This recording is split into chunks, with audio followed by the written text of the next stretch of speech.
नमस्कार, प्रदेश की अहम खबरें लेकर हाजिर है सुजस आवाज राजस्थान।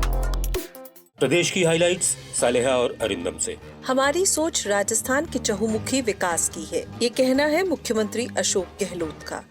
सोच राजस्थान के चहुमुखी विकास की है। पूरे राजस्थान का संतुलित विकास हो, पूर्व पश्चिम उत्तर दक्षिण राज्य के जो जिले हैं सबका विकास हो। महंगाई राहत कैंपों की कामयाबी से लोगों की खुशी मापी जा सकती है। मुख्यमंत्री ने सोशल मीडिया के जरिए कहा कि 11 से अधिक जिलों में उन्होंने कैंपों में जाकर लोगों से मुलाकात की है और उनका उत्साह देखकर समझ आता है कि उन्हें महंगाई से सही मायनों में राहत मिल रही है। पहले लोगों को जनहितैषी योजनाओं की जानकारी नहीं होती थी, मगर महंगाई राहत कैंपों से न केवल उन्हें योजनाओं का फायदा मिल रहा है, बल्कि उन्हें ज्यादा से ज्यादा योजनाओं की जानकारी भी मिल रही है।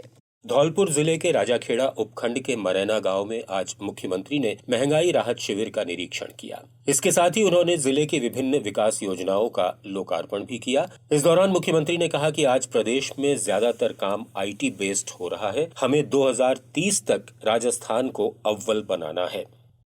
2030 तक आपका हम सबका प्रदेशवासियों का सपना होना चाहिए।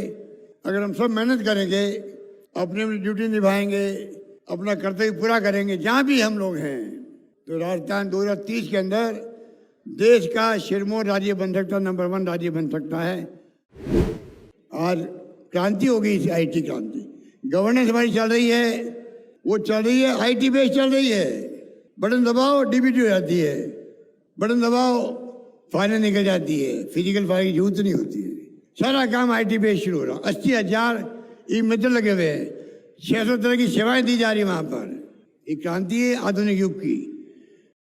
ERCP पर मुख्यमंत्री का कहना था, 16 परियोजनाएं देश में चल रही है, राष्ट्रीय परियोजनाएं 16, और ये 13 जिले की परियोजना है, जिसमें इन जिलों में पीने के पानी का बहुत बड़ा संकट है। क्या एक योजना राजस्थान की ERCP पे लागू करो। आज हमने ये स्कीम पहले में 9,000 करोड़ रुपये संकलन की स्टेट फंडिंग से, और मैंने बढ़ा के 13,000 कर दिए हैं। काम हमारा चालू है। नवनेरा बांध में भी काली तीर भी उसका पार्ट हो गया। हम कोई कमी रख ही नहीं रहे हैं। मुख्यमंत्री करौली जिले के मंडरायल में महंगाई राहत शिविर में हिस्सा ले रहे हैं और दिव्यांगों को स्कूटी वितरण कर रहे हैं। मुख्यमंत्री खुद प्रदेश भर में जगह जगह जाकर महंगाई राहत कैंपों का निरीक्षण कर रहे हैं। इसी कड़ी में उनका दौसा जिले में भी विभिन्न राहत कैंपों में जाने का कार्यक्रम है। इससे पहले CM ने कल मुख्यमंत्री निवास पर प्रेस कॉन्फ्रेंस में महंगाई राहत शिविरों पर कहा, कैंप इतने सक्सेसफुल चल रहे हैं कि आप खुद देख लीजिए कि 2 करोड़ से अधिक तो कार्ड बन चुके हैं। 50 लाख से अधिक आपके परिवार, 55 लाख परिवार हो गए हैं। और कुछ लोगों ने कहा ये कैंप लग क्यों रहे, इसलिए लग रहे हैं कि लोगों तक फायदा पहुंचे 100%। उन्होंने कहा कि राजस्थान में FIR के लिए अनिवार्य पंजीकरण नीति लागू की गई है। राजस्थान में हमने कर रखा है, कोई भी फरियादी जाएगा तो उसकी FIR कंपल्सरी करने का हमने नियम बना दिया है। कितना बड़ा फर्क है बताइए आप। राजस्थान में हर थाने के अंदर थानेदार के खिलाफ एक्शन होगा अगर उसने FIR दर्ज नहीं की तो। इतना बड़ा फैसला हमने कर रखा, और क्या बड़ा इम्पैक्ट है। जो कोर्ट केस होके फिर आते थे मुकदमे पुलिस में, वो आने बहुत कम हो गए हैं। माहौल बन गया, तफ्तीश में टाइम बहुत कम लगा है। तो एक तरफ तो वो राज्य है जहाँ पर FIR कंपल्सरी कर दी है। पुलिस कर्मचारियों की कार्यक्षमता और दक्षता बढ़ाने के मकसद से अजमेर के सिलोरा में प्रशिक्षण स्कूल की स्थापना की जाएगी। मुख्यमंत्री ने स्कूल के प्रस्ताव को मंजूरी दे दी है। यहां अतिरिक्त पुलिस अधीक्षक, उप पुलिस अधीक्षक, पुलिस निरीक्षक, कंपनी कमांडर, प्रोग्रामर और वरिष्ठ सहायक के 1-1 पद, उप निरीक्षक CP और प्लाटून कमांडर के 2-2, हेड कांस्टेबल के 10 और कांस्टेबल के 18 यानी कुल 38 नए पद बनाए जाएंगे। व्याख्याता, platoon commander, barber, sweeper, cook और हेड कांस्टेबल के कुल 15 पदों पर सेवानिवृत्त या जॉब बेसिस के आधार पर सेवाएं ली जाएंगी। राजस्थान सरकार प्रदेश के विभिन्न क्षेत्रों में जल तंत्र के विकास और इसे मजबूत बनाने के लिए लगातार काम कर रही है। इसी कड़ी में मुख्यमंत्री ने विभिन्न नहरों, जल और सिंचाई परियोजनाओं के संबंधित कार्यों के लिए 1003 करोड़ रुपए की मंजूरी दी है। इससे डूंगरपुर जिले के मारगिया लघु सिंचाई परियोजना के तहत बांध और नहर का सुदृढ़ीकरण, भीलवाड़ा में मेजा बांध की मुख्य नहरों, बांसवाड़ा में अनास नदी पर सागडूंगरी एनीकट, थापड़ा एनीकट लिफ्ट सिंचाई परियोजना, सोलर आधारित सूक्ष्म सिंचाई परियोजना, दानपुर लिफ्ट सिंचाई परियोजना का निर्माण, कागदी पिकअप वेयर के डाउन स्ट्रिप एक्सेस चैनल की क्षमता बढ़ोतरी और झालावाड़ में आहू नदी पर एनीकट और कॉजवे, कंठाली नदी के कटाव को रोकना, चित्तौड़गढ़ में बड़ी, मानसरोवर और भावलिया बांध के अधिशेष जल से 7.5 हेक्टेयर कमांड क्षेत्र में सोलर आधारित सिंचाई प्रणाली का निर्माण, बूंदी में घोड़ा पछाड़ नदी पर बैंक प्रोटेक्शन कार्य होंगे। इसके अलावा बारां के अटरू शहर को बाढ़ से बचाने के लिए बुध सागर तालाब डाइवर्जन चैनल और मांडपुर लिफ्ट परियोजना के एनीकट से सोलर आधारित फव्वारा पद्धति से सिंचाई, प्रतापगढ़ में देवद कराड़िया लघु सिंचाई परियोजना, कोटा की अलनिया मध्यम सिंचाई परियोजना की शेष रही नहर की लाइनिंग, सवाई माधोपुर के भूखा में बनास नदी पर एनीकट और उदयपुर में जावर एनीकट पर कई काम कराए जाएंगे।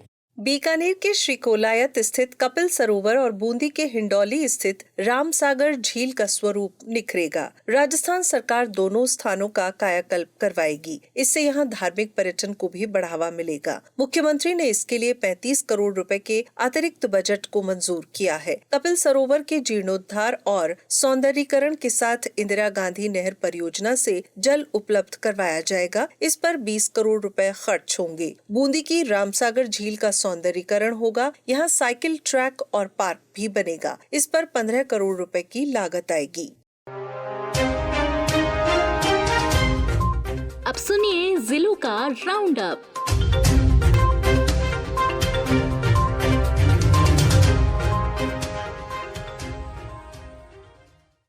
जनजातीय अंचल की बेटियों को उनके डॉक्टर बनने का सपना साकार करने के लिए राज्य सरकार के निर्देशानुसार संभाग मुख्यालय पर टीएडी के सहयोग से एलएन कोचिंग संस्थान के जरिए नीट परीक्षा की निःशुल्क कोचिंग के बाद आज पहली बार जनजातीय अंचल की 200 बेटियों ने नीट की परीक्षा दी।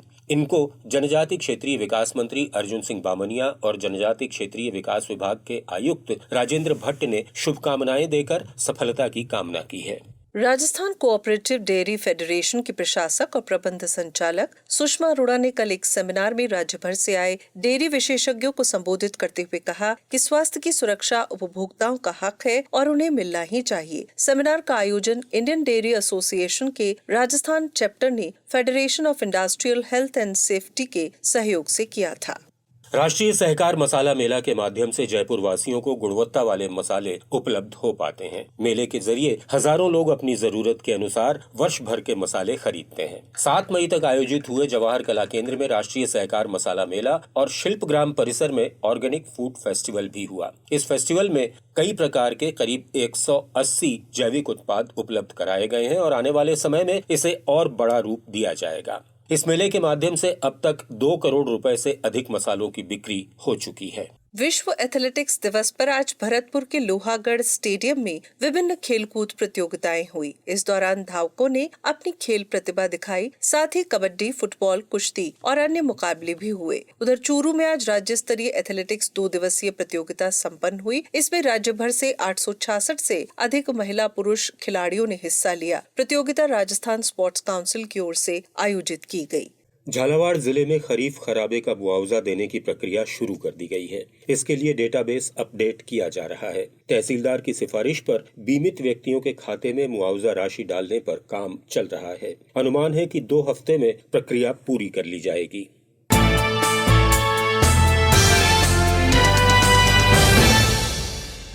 जयपुर अंतर्राष्ट्रीय हवाई अड्डे से हज उड़ानों का संचालन 21 मई से शुरू होगा। ये 6 जून तक जारी रहेगा। 21 से 27 मई तक जयपुर से रोजाना 1 फ्लाइट उड़ान भरेगी, जबकि 28 मई से 6 जून तक 2-2 उड़ानें मदीना पहुंचेगी। इस तरह 2 विमानों के जरिए कुल 27 फ्लाइट्स का संचालन होगा। वहीं 3 से 24 जुलाई के बीच हज से वापसी की उड़ानें संचालित होंगी। वर्ष 2020 में कोरोना के चलते जयपुर एयरपोर्ट से हज का सफर संभव नहीं हो रहा था। पिछले 2 साल से हज की फ्लाइट्स जयपुर के बजाय दिल्ली से जा रही थी, लेकिन इस बार हज की फ्लाइट्स 3 साल बाद जयपुर एयरपोर्ट से ही संचालित होंगी। वहीं जालौर में हज पर जाने वालों के लिए आज ट्रेनिंग और टीकाकरण कार्यक्रम हुआ। नमस्कार।